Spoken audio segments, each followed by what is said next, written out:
Karnataka news beet follow ಮಾಡಿ, subscribe ಮಾಡಿ. ಮಧ್ಯಪ್ರಾಚ್ಯ ಬಿಕ್ಕಟ್ಟಿನ ನಡುವೆ ನರೇಂದ್ರ ಮೋದಿ ಅವರು ದೇಶದ ನಾಗರಿಕರಿಗೆ ಎಚ್ಚರಿಕೆ ಸಂದೇಶವನ್ನು ಕೊಟ್ಟಿದ್ದಾರೆ. ಪೆಟ್ರೋಲ್ ಮತ್ತು ಡೀಸೆಲ್ಗಳನ್ನು ಮಿತವಾಗಿ ಬಳಸುವುದಕ್ಕೆ ನರೇಂದ್ರ ಮೋದಿ ಮನವಿಯನ್ನು ಮಾಡಿಕೊಂಡಿದ್ದಾರೆ. ಸ್ವಂತ ವಾಹನ ಬದಲಿಗೆ ಸಾರ್ವಜನಿಕ ಸಾರಿಗೆಯನ್ನು ಬಳಸಿ ಅನ್ನೋದಾಗಿ ನರೇಂದ್ರ ಮೋದಿ ಸಾರ್ವಜನಿಕರಿಗೆ ಮನವಿ ಮಾಡಿಕೊಂಡಿರೋದು. ವಿದ್ಯುತ್ ಚಾಲಿತ ವಾಹನಗಳನ್ನು ಹೆಚ್ಚು ಬಳಕೆ ಮಾಡಿ ವರ್ಕ್ ಫ್ರಮ್ ಹೋಮ್ಗೆ ಆದ್ಯತೆಯನ್ನು ನೀಡುವ ಹಾಗೆ ಪ್ರಧಾನಿ ನರೇಂದ್ರ ಮೋದಿ ಮನವಿ ಮಾಡಿಕೊಂಡಿದ್ದಾರೆ. ಈ ವೇಳೆ ಕೋವಿಡ್ ದಿನಗಳ ಆಚರಣೆ ಅಗತ್ಯ ಅನ್ನೋದಾಗಿ ಮೋದಿ ಹೇಳಿದ್ದಾರೆ. ವಿದೇಶಿ ಕರೆನ್ಸಿಯನ್ನು ಹೆಚ್ಚು ಬಳಸಬೇಡಿ ಅಂತ ಕರೆ ನೀಡಿದ್ದಾರೆ. ಹೈದರಾಬಾದ್ನ ಕಾರ್ಯಕ್ರಮದಲ್ಲಿ ಮೋದಿ ಸಂದೇಶವನ್ನು ಕೊಟ್ಟಿರೋದು ಗಮನಿಸಬೇಕಾಗತ್ತೆ. ಈ ಥರದ ಒಂದು ಹೇಳಿಕೆಯನ್ನು ಕೊಟ್ಟಿರೋದು ಮಧ್ಯಪ್ರಾಚ್ಯದ ಬಿಕ್ಕಟ್ಟಿನ ನಡುವೆ ನರೇಂದ್ರ ಮೋದಿಯವರ ಅಲಿಪ್ತ ನೀತಿಯನ್ನು ಪಾಲಿಸದೇ ಇರುವುದು ಕೂಡ ಈ ಒಂದು ಬಿಕ್ಕಟ್ಟಿಗೆ ಮೂಲ ಕಾರಣ ಅನ್ನುವಂತಹ ಎಲ್ಲ ಟೀಕೆಗಳು, ಆಕ್ಷೇಪಗಳು, ಆಕ್ರೋಶಗಳು ವಿಪಕ್ಷಗಳು ಮಾಡಿದ್ವು ಅನ್ನೋದನ್ನು ಕೂಡ ನಾವು ಗಮನಿಸಬೇಕಾಗತ್ತೆ. ದೇಶ ಪಾಲಿಸ್ತಾ ಇದ್ದಂತಹ ಅಲಿಪ್ತ ನೀತಿಯನ್ನು ಪ್ರಧಾನಿ ಪಾಲಿಸಲಿಲ್ಲ.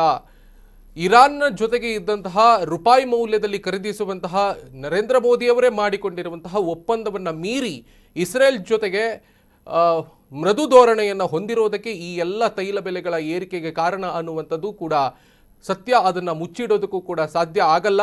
ನರೇಂದ್ರ ಮೋದಿಯವರು ಈಗ ದೇಶದ ನಾಗರಿಕರಿಗೆ ಈ ರೀತಿಯಾಗಿ ಒಂದು ಮನವಿಯನ್ನು ಮಾಡಿಕೊಂಡಿದ್ದಾರೆ. ಎಲ್ಲ ರೀತಿಯ ಅವಕಾಶಗಳನ್ನು ಮಾಡಿಕೊಟ್ಟು ತನ್ನದೇ ಆದಂತಹ ನಿಲುವನ್ನು ತಳೆಯುವುದರಲ್ಲಿ ಸೋಲಿರುವಂತಹ ಕಾರಣ ಇವತ್ತು ಇಡೀ ದೇಶದಾದ್ಯಂತ ಜನ ತೈಲ ಬೆಲೆಯ ಕಾರಣಕ್ಕೋಸ್ಕರವಾಗಿ ಸೊರಗುವ ಹಾಗಾಗಿದೆ. ಪೆಟ್ರೋಲ್ ಡೀಸೆಲ್ ಬೆಲೆ ಏರಿಕೆ ಆಗ್ತಾ ಇದೆ. ವಿದೇಶಗಳಿಂದ ಬರುವಂತಹ ರಷ್ಯಾದ ಜೊತೆಗೂ ಕೂಡ ಒಂದು ರೀತಿಯ ಒಳ್ಳೆ ಸಂಬಂಧಗಳನ್ನು ಇಟ್ಕೊಂಡಿದ್ದಂತಹ ಭಾರತ ಮಧ್ಯಪ್ರಾಚ್ಯ ಬಿಕ್ಕಟ್ಟಿನ ವಿಷಯಕ್ಕೋಸ್ಕರವಾಗಿ ಅಮೆರಿಕ ಹೇಳಿದ ಹಾಗೆ ರಷ್ಯಾದಿಂದ ನೀವು ಖರೀದಿಸಬಾರದು, ಖರೀದಿಸಿದರೆ ನಾವು ಮತ್ತೆ ಟ್ಯಾಕ್ಸನ್ನು ಹಾಕ್ತೀವಿ ಅನ್ನುವಂತಹ ಕಾರಣಕ್ಕೋಸ್ಕರವಾಗಿ ರಷ್ಯಾದ ಜೊತೆಗೆ ಇದ್ದಂತಹ ಸಂಬಂಧವನ್ನು ವಿಶ್ವಾಸವನ್ನು ಕಡಿಮೆ ಮಾಡಿಕೊಂಡು ರಷ್ಯಾದ ಒಕ್ಕೂಟ ಏನಿತ್ತು ಬ್ರಿಕ್ಸ್ ಒಕ್ಕೂಟದಲ್ಲೂ ಕೂಡ ವಿಶ್ವಾಸವನ್ನು ಕಳೆದುಕೊಂಡು ಈಗ ದೇಶದ ಮುಂದೆ ನರೇಂದ್ರ ಮೋದಿಯವರು ನಮ್ಮಲ್ಲಿ ಏನೂ ಸಾಧ್ಯ ಆಗ್ತಾ ಇಲ್ಲ ಅನ್ನೋದನ್ನು ಪರೋಕ್ಷವಾಗಿ ಹೇಳಿದ್ದಾರೆ. ಡೀಸೆಲ್, ಪೆಟ್ರೋಲ್ ಮತ್ತು ತೈಲಗಳನ್ನು ಬಳಸೋದನ್ನು ಕಡಿಮೆ ಮಾಡಿ ವರ್ಕ್ ಫ್ರಮ್ ಹೋಮನ್ನು ಮಾಡಿ ಅದಕ್ಕೆ ಹೆಚ್ಚು ಅವಕಾಶವನ್ನು ಆದ್ಯತೆಯನ್ನು ಕೊಡಿ ಅನ್ನೋದನ್ನು ಈಗ ಪ್ರಧಾನಿ ಮೋದಿಯವರು ತಮ್ಮ ಸೋಲನ್ನು ಪರೋಕ್ಷವಾಗಿ ಜನರ ಮುಂದೆ ಹೇಳ್ಕೊಂಡಿದ್ದಾರೆ. ಇದು ನಮ್ಮ ದೇಶದ ಮೇಲೆ ಹಣದುಬ್ಬರ ಮತ್ತು ಆರ್ಥಿಕ ಬಿಕ್ಕಟ್ಟು ಮತ್ತು ಈ ಎಲ್ಲ ಆರ್ಥಿಕ ಸಂಕಷ್ಟಗಳಿಗೆ ಮೂಲ ಆಗುತ್ತೆ ಅನ್ನುವುದನ್ನು ಸ್ವತಃ ನರೇಂದ್ರ ಮೋದಿಯವರೇ ಹೇಳಿದ ಹಾಗಾಗಿದೆ.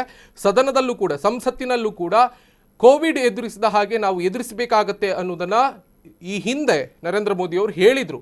ಈ ಮಧ್ಯಪ್ರಾಚ್ಯ ಬಿಕ್ಕಟ್ಟು ಯಾವಾಗ ಆರಂಭ ಆಯಿತೋ ಆ ಸಂದರ್ಭದಲ್ಲಿ ನರೇಂದ್ರ ಮೋದಿಯವರು ಹೇಳಿದರು. ನಿನ್ನೆ ಹೈದರಾಬಾದ್ನಲ್ಲಿ ಅದೇ ಮಾತನ್ನು ಪುನರುಚ್ಚರಿಸಿದ್ದಾರೆ.